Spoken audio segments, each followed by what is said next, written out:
Hi guys! So earlier this week we started talking about Sumer and we started talking about their religion. So today we're going to talk a little bit more about their politics.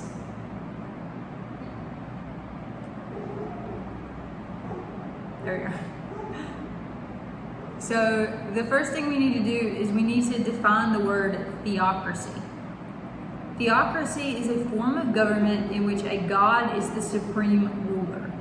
So last time we talked about how their gods were kind of in control of everything they did because they were always trying to make their gods happy, because they were afraid that if their gods weren't happy with them, they would make it flood and ruin their crops.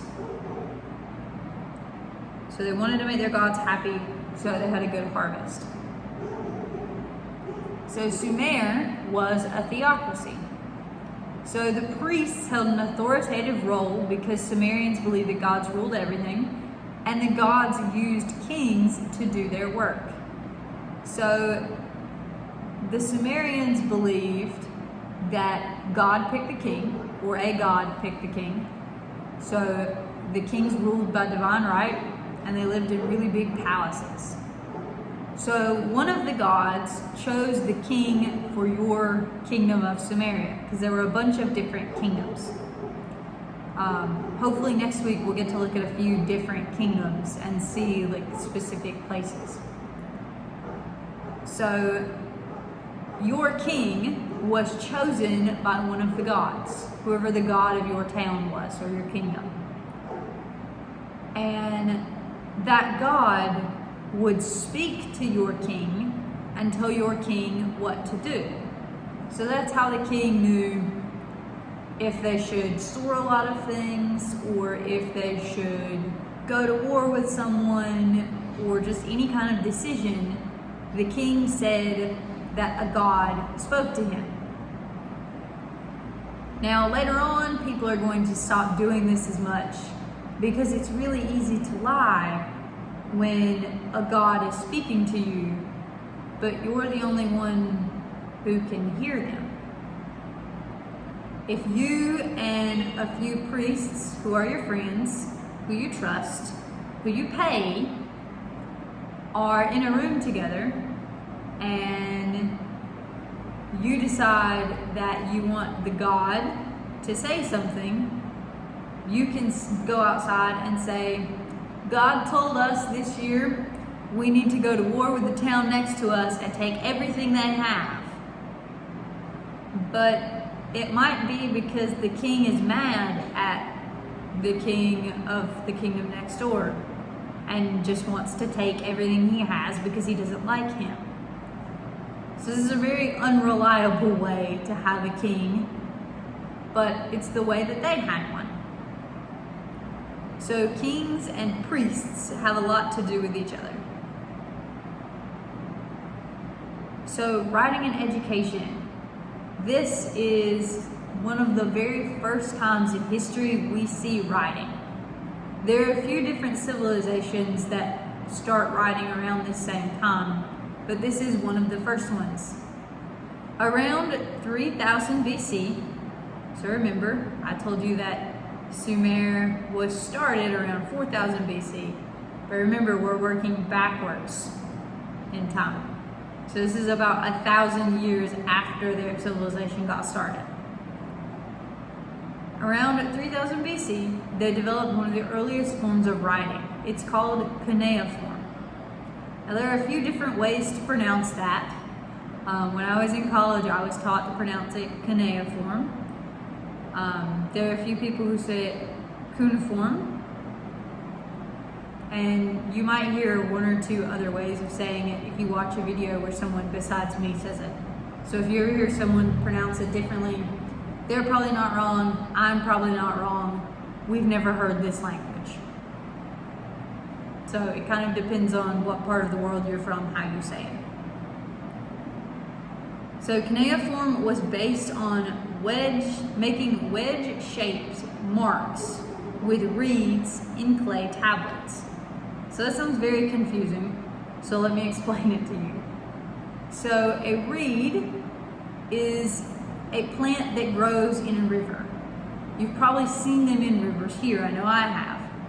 They're like grass and they stick up out of the side of rivers, kind of along the banks. So what they would do is they would take those and break them and use them kind of like pencils. So use this pen I have. The pen I have has a circle in the end. They would use it and dig it into clay, kind of like this, to make shapes. I'm gonna find a video for you guys of some people doing this so that you can actually see how they wrote with it, because I know that it sounds very confusing when I just say it. So I've got a video for you guys that we're gonna watch sometime maybe next week so that you can see how they did this. So once they had written on the tablet was dry so that the marks were permanent. So they did this on clay. So think about Play-Doh or plasticine or just any kind of like clay-like substance that you probably played with as a kid. If you make a mark in it, you can kind of use your finger and erase it. They did the same thing. Like I said, I'm gonna find a video so that you can see this happening. I have a video of some archaeologists at a university it's either in the United States or the UK. I don't remember which. I would have to look. But I have a video of them studying them, so you'll actually get to see real ones. And they're also making some so that the students can understand how it's done. So you'll get to see them make some. So writing and education just continued. If you're writing with me, this is the same stuff. This took so long that they needed professional writers called scribes. So it takes forever for you to write like this. When I was in college, I did it. So I know that it takes forever. It is so hard to make the little marks in the clay and then make sure that you have all the marks exactly right, and to take the clay and bake it and then bring it back out and make sure that you can still read everything, because sometimes they get messed up. It's easy to like copy it on a piece of paper, but it's really difficult to try and do it in clay and keep everything correct. So they had to have professional people to do this. So scribes were the people who did this. They went to school to learn how to read and to write, and once they were done, they could have a lot of different jobs. They could be teachers, copyists, who we'll talk about in a second, lawmakers, and leaders. So you know what teachers, lawmakers, and leaders are. Copyists. So we're going to talk about the things that they did so that you understand, because this isn't a job we have anymore. So their job was to copy down stories that were told through generations. So since they didn't have a way to write things down, they had to tell each other stories. So instead of when you're little, your mom or your dad reading you a book, your mom or dad would tell you a story. Some of you have probably had family members that do this. They don't read the story to you, they just know the story and they tell it to you. My grandpa used to do that when I was little. There were several stories that he just had memorized, and he would tell them to me and my brother instead of reading them. So they were finally able to write these stories down so that you didn't have to tell them over and over and over to memorize them. They also wrote down epics. Epics are really long poems about a hero. They're just these big, long stories that are about somebody who is powerful and important, and usually they have some sort of supernatural powers. It's kind of like the superhero of the ancient world. All throughout history, we've written stories about people who have abilities that we don't have, that are super strong, or that can fly, or that can run really fast. And in epics, they're usually part human, part god. So like a modern day epic that would be truly an epic because it's about someone who is part god, part human would be like Thor, because Thor is a demigod. We'll talk more about epics in a couple of days. We'll actually look at an epic called the Epic of Gilgamesh. It's really, really famous. I think you'll enjoy some of the parts of it. So in addition to writing down fun stories, they also wrote important history. They wrote records of things, so like how much rainfall they'd had. They kept track of how many people lived in areas sometimes. And they also wrote down business information. So we have information from kings about how much money their kingdom had, or how much food their kingdom had, that kind of thing. So your first response question for today. How do you think scribes changed history and changed life in Mesopotamia? So what do you think life would have been like without them? And what do you think life was like with them? So how do you think it changed? All right, if you need a second, pause so that you can write that down. All right, our last thing we're going to talk about today, city-states. City-states are going to become really important in the next several thousand years of history we're going to talk about. So we're going to explain what they are now, and we'll probably review it again later. So the Sumerian kingdom was made up of city-states. These are cities that act and are run like politically independent states under one government. So kind of like in modern countries, we have states that have their own rules, they have their own leaders, they have their own government, but they're underneath a country government. So like here in Oaxaca, we have leaders. We have people who are in charge of the state of Oaxaca, who make decisions for us. But our leaders still listen to the leaders of Mexico. That's how city-states work. So here in Mexico, we have city-states, sort of.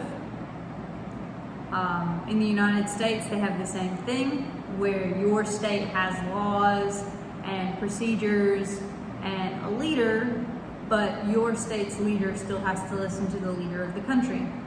They do the same thing in Canada. Some parts of Africa do it. They do it in Europe. So this is something pretty common that we caught from these people. We just do it on a much bigger scale than they did. Their city-states were a lot smaller than the state of Oaxaca. So priests controlled and regulated trade. The priests collected taxes, and the priests stored extra resources in their temples. So in this society, priests control most of the money and most of the resources, and they control a lot of things. They're almost as powerful as a king.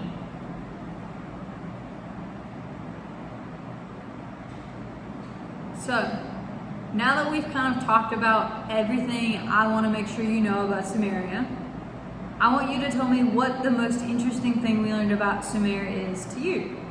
So what's the thing that you were most interested in? And is there anything you want to know more about? So is there something we talked about a little bit, but not a lot? Is there something we didn't talk about at all that you're curious about? I wanted to ask you this because if there is stuff that we didn't talk about that you want to know about, I want to make time for us to be able to talk about it. So I want to know what interested you about this and what parts of civilization you're curious about. So think about these questions for me. You only have 2 for today. And just like on Monday. You can email them to me, you can take a picture of them and send them to me, you can make a Google Doc, you can send me a private message. However it's easiest for you to send me these, because I know in this class you guys are really torn about if you like using a Google Doc or a Google form or sending me a message. So send it to me however it's easiest for you. As long as it gets sent to me, then I will give you a grade for it, okay? So make sure that you answer those questions. Make sure that you take your notes, please. And I will talk to you guys later.